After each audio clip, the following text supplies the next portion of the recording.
Shani Fannies, welcome to Educating Shani. I'm Shani and I'm recovering from an eating disorder.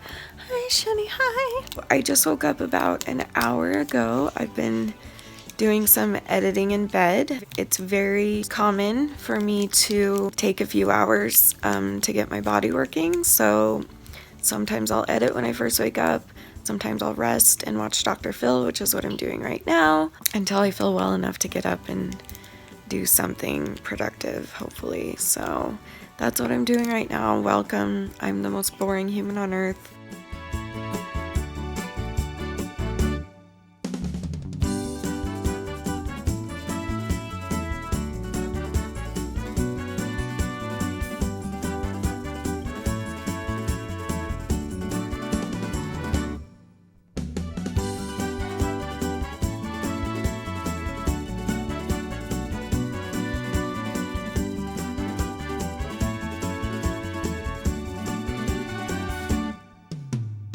Okay, so I'm about to try and get some painting done.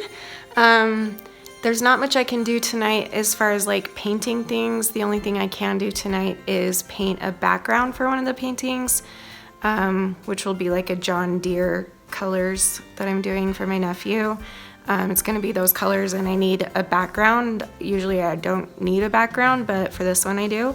So you'll see me paint that, but other than that, I can't really paint any canvases tonight because I don't have a blowtorch. My blowtorch broke, like it broke for good, and I use it on every single painting. So until I can get myself a new blowtorch tonight, I guess I'm just gonna mix all the colors that I'm gonna need for the paintings, because that's actually the hardest or the longest part of this whole process is mixing and color matching and getting the right colors that you want, mixing them and preparing them. So that's what I'm going to do tonight. I'm going to prepare my colors, hopefully for 3 or 4 paintings, and then tomorrow I'll go get myself a torch and hopefully I can whip out 3 or 4 of them tomorrow. If there's no prep tomorrow, then I can do that a lot faster. So let's go mix some paints. I know I suck at blogging. I'm sorry. I always feel so like, do I look at myself the whole time to make sure I'm in frame?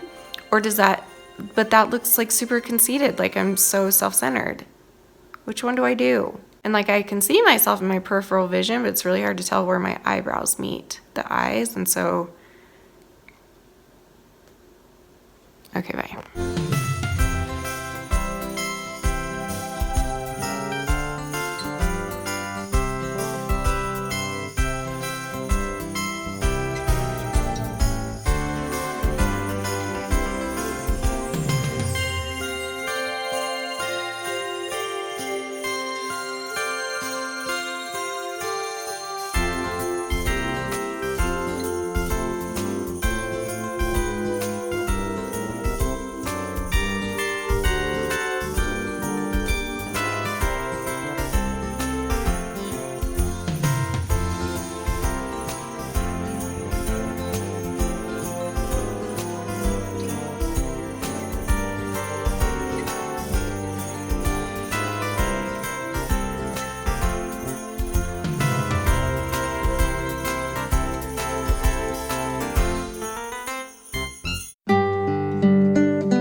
Okay, so there were a bunch of questions after I posted the videos about me taking pregnancy tests and all the pregnancy talk and all the baby talk and all that.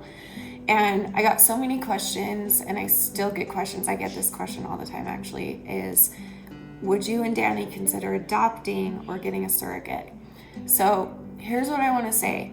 I kind of talked about this on my live stream tonight. I want to say that I think that people that adopt are just the most amazing, strong, brave people in the world. And I was talking on Instagram tonight about how I think the mother-daughter relationship, when it's an adoptive mother and daughter, is so special, because that mother has had to go through years and heartbreak and trials and trying and miscarrying and IVF and doing all these things, and then she has so much more appreciation for her baby once she adopts her baby. So I just think that adoption is such a beautiful thing, and I feel like it creates a different kind of connection than a birth mother and child would have. I think it's not better or worse. It's just a different kind of beautiful connection that you two are the only two people in the world that really understand that connection of not being able to have a kid and not being able to have a mom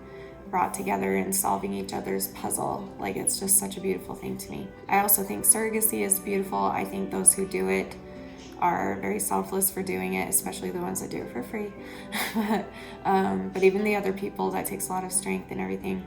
So here's our stance. We are not against any of that. However, we're not to that point. So we would like to try and have a baby ourselves first. We want that, and that's okay, right? That's okay to want that. I know there's a lot of people out there that need to be adopted and stuff, but all I mean is that we're not even thinking about that yet, because we're not at that phase. Trying. Yeah, like, we're really not even trying that hard. Yeah. It's just kind of like, if it happens, it happens. So it's not like we've been going through IVF and all these surgeries and treatments to make it easier for me to get pregnant. We're not like actively trying to get pregnant, and which means we haven't actively found out that I for sure cannot ever have a baby. Right. And so therefore we wouldn't think about doing the other stuff. There are people out there who would adopt even if they could have their own baby. I'm not saying that you should only go adopt if that's your last resort and you can't make your own, then go adopt. Some people like to adopt first and only, and that's okay too. I think that's a beautiful thing. What were you going to say? Adoption is a great step, but for us and our plan, it's like step 150, and we are on step 1. Yeah. Because I think step 1 starts with, even thinking about, hey, even a desire. And when we got married, we both talked about the fact that we both want to be parents. That was important to Danny. He's the oldest of 6 children, so he's used to taking care of younger ones, and I'm a girl, and my biggest dream in life was always to be a mother, so that's something we've always talked about. I will say this that I think is really interesting about our story. I don't even know if you remember. I think how would you forget this? Right before we got married, we decided to go to our bishop in our church for some premarital counseling, and which is so cool, by the way. Even if you don't go to church or anything, like, premarital counseling is so good. Super but anyway, worth it. Yeah, but he said something to me that really surprised me, because in our faith, we're centered around Christ and family, and we're encouraged. And our culture here in Utah. We have big families. Everyone we have has them fast, kids. Yeah. And rapid fire. Yeah. As soon as you pop one out, you put one right back in there. Yeah. Like, holy crap. Yeah. So when he said this to me, I was quite surprised. He's like, well, to us, he said, I want you guys to remember that having a baby is your story and nobody else's, and don't let anybody push you to have a baby. Do it in your own time, is what he said. It's almost like he knew the struggles we would go through. Maybe he knew I was already struggling. Maybe he could just, I don't know. But that always stuck with me in the back of my head, that we got counsel that said to not just do it just because everyone else wants you to. Now it's getting to the point where we might just be too old. He's not too old, but my body is just sick. It's twice as old as it chronologically is. Like, it acts twice as old. But before but it acts like. With that though, we're not zeroing it out. There's always a chance, and there's always. Oh, that's what I was gonna say. Thank you. Sorry to interrupt. It's okay. The other thing that we were talking about tonight is, I've been told so many times in my life since I married Danny that if we had a kid, it would save my life. It would make me better. It would make me feel better. I would be healthier. It would save my life. The baby would save my life. The baby, blah, blah, blah, blah, would do all this for me. And every time someone says that to me, I don't think they're being rude, because I really think they're trying to help. However, both of us are very strong on this point, that we refuse to bring in a child into this world for our sake. It is for the child's sake. Yeah, you don't put that kind of pressure on a child. Yeah, it's not fair to bring a baby into the world and expect it to have a job to take care of you or to change you for the better. You're supposed to be the parent, and you're supposed to take care of the baby. This is the baby's chance at life, and you're supposed to try and give it the best life that it can have. And our moms did the same for us, I'm sure. And so we've already been there, and life is hard and life has ups and downs, but it's not about us. It's about the baby. So I really appreciate when people are trying to be sweet and being like, yeah, but a baby, you would stop your eating disorder. You wouldn't be so depressed all the time, blah, blah, blah. Like, but that's not why I want to have a baby. I want to have a baby for the sake of the baby and its little life that I would want it to experience. Because stop looking at me all cuteness. Sorry. I can see you in the viewfinder. It's really cute when you You want a little talk one of about these? babies. By the way. What? Little one of these? Little one of these. Imagine little Danny walking around. Give me guns. He would be so cute. He'd be damn cute. We would have stunning children. They'd be towheads for like the first 8 years of their life, of course. We both had like white hair. You had a dream the other night that we had 2 girls. It's funny because after we got married, I started dreaming about our daughter, and she had a very distinct face. I know I could draw, if I could draw a person, I would like draw what she looks like that. That's how much I know her.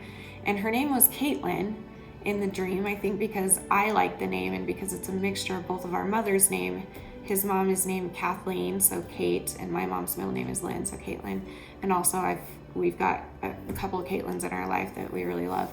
And so for the first year, probably decade, I would call her Caitlin. She would come visit me like maybe once or twice a year in my dreams, and I would call her Caitlin. And then one night I was dreaming and she was there, and I was like, Caitlin, come here. And she goes, that's not my name, Mom. And I was like, what's your name? And she's like, my name's Hannah.